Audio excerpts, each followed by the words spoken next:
कह के अपने प्राणों को छोड़ दिया।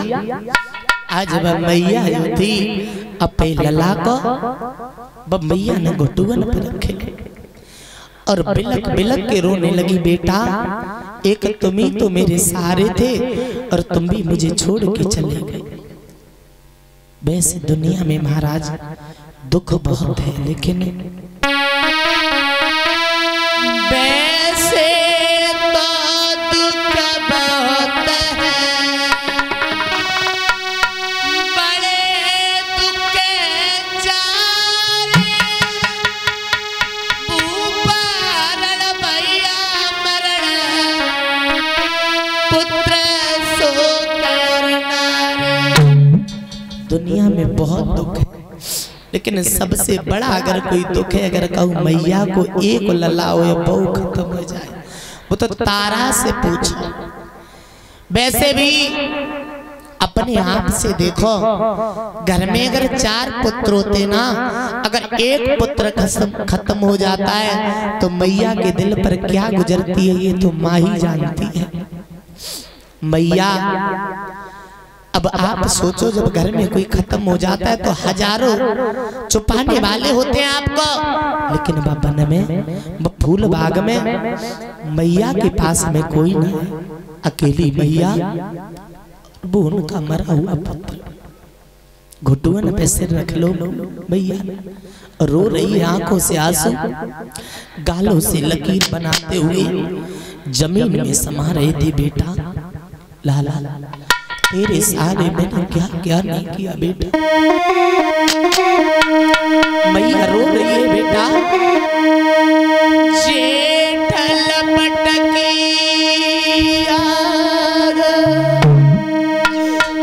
मुसीबत आंखें नगर थोड़ी,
श्रोता बंधु, आज मैया अकेली है वहां पे और रो रही है। अपने लला से बातें कर रही है, लेकिन लला तो दुनिया छोड़ के भाई चलो गोवंश से। तब तक बाघ का माली आ जाता है। बाघ का माली कहता है बहन ऐसा करो, तुम्हारे पुत्र को एक काली नाग ने डस लिया है। क्या? हाँ, तुम्हारे पुत्र को एक करिया सर्प ने डस लिया है और तुम्हारा पुत्र मर चुका है। मैया पागल हो चुकी थी। मैया कहती है ना ना, मैं लला में जिंदा है। मेरे भैया लला से मैया बोली है, लला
भैया मैया तारा रो रही है। तो बाघ के माली ने समझाया ऐसा करो मैया बहन, तुम अपने लला की लेस को उठा, अगर ज्यादा देर तक लेस जर रखी रहे तो लेस फटने के चांस ज्यादा है कि सर्प ने इसे डसा है।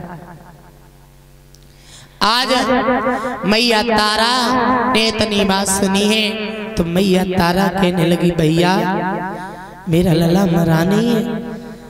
बाघ के माली ने बहुत समझाया है। मैया तारा ने अपनी आधी साड़ी फाड़ी लला पे कफन डाल दिया है और लेकर के चली मैया अपने लला को मरघट के लिए रोती हुई जा रही है।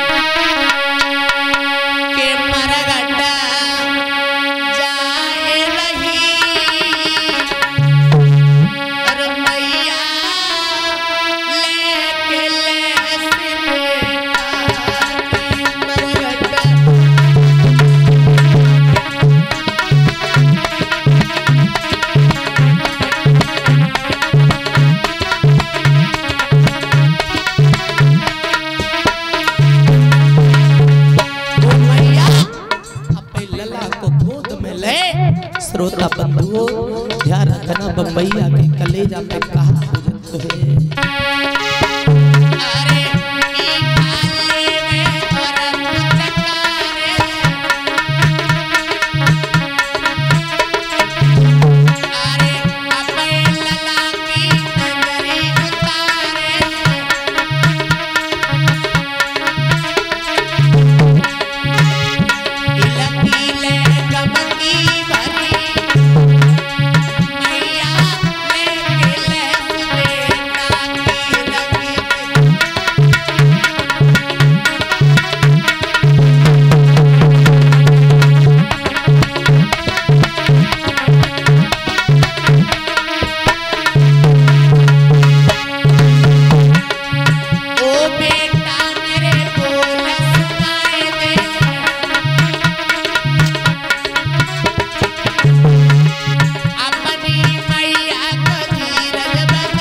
धीरे धीरे आज मरघट में पहुंच जाती है।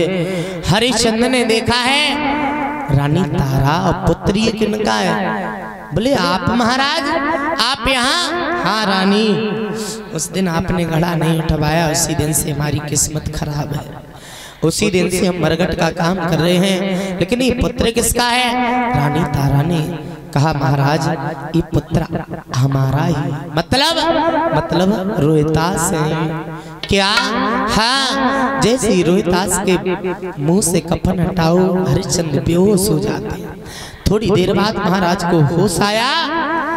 हरिश्चंद्र कहने लगे महारानी माफ करना मुझे, मैं अब कोई राजा नहीं हूं ना आपका पति हूं। बस मैंने अपने जीवन में सत्य का साथ कभी नहीं छोड़ा और आज भी रानी बगैर टका या कफन के मैं आपको लेस नहीं जलने देंगे। क्या? हाँ मेरे भैया। इधर रानी तारा रोने लगी। रानी तारा ने वो आधी साड़ी थी वो महाराज हरिश्चंद्र को दे दी। आधी साड़ी लेकर के महाराज हरिश्चंद्र ने एक चिता बनाई और हरिश्चंद्र ने एक चिता बनाई। चिता पे अपने लला की लहस को लिटाए दो। अपनी लला की लहस को जब लिटाओ है तो आज जैसे ही आग लगाई है तो दोनों प्राणी बेहोश हो जाते हैं। आग लगी, दोनों प्राणी बेहोश हो गए। तब विश्वामित्र ने रोहितास की लैस को बांस से उठाया और अपने अंतर में कर लिया। और रानी तारा और हरिश्चंद्र की जब वो मूर्छित जागी है तो देखा कि चित्ता जल करके राख हो गई। रानी तारा ने समझ लिया कि मेरा पुत्र मर गया है, अब दुनिया में मेरा कोई नहीं रहा। तो ये रानी तारा जो थी वहां से चली और एक मंदिर में जाए कि मैया लेट गई है। कुमार करम में लिखी सती जी जब अरे मठ में घुसे आई।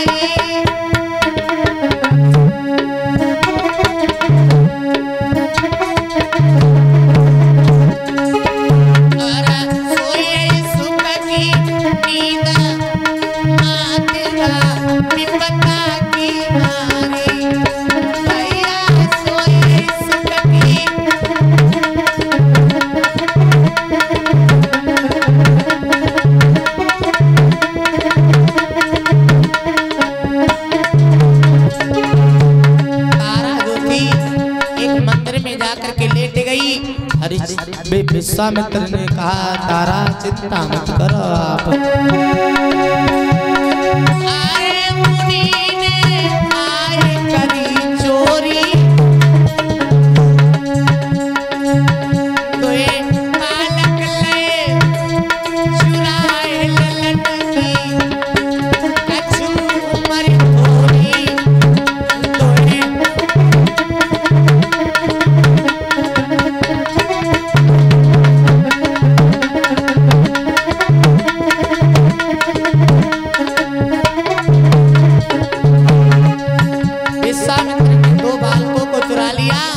और उन बालकों को मार करके आज एक बालक इधर लिटा दिया। रानी तारा के एक बालक इधर लिटा दिया। बीच में तारा सो गई थी। सुख की नींद यानी या तो नींद आती नहीं दुख में और आ जाए तो इंसान को बहुत कर्री आती है। तारा नहीं समझ पाई। हरिश्चंद्र ने गाल पर रक्त लगा दिया, हाथों में रक्त लगा दिया। वाह जी वाह।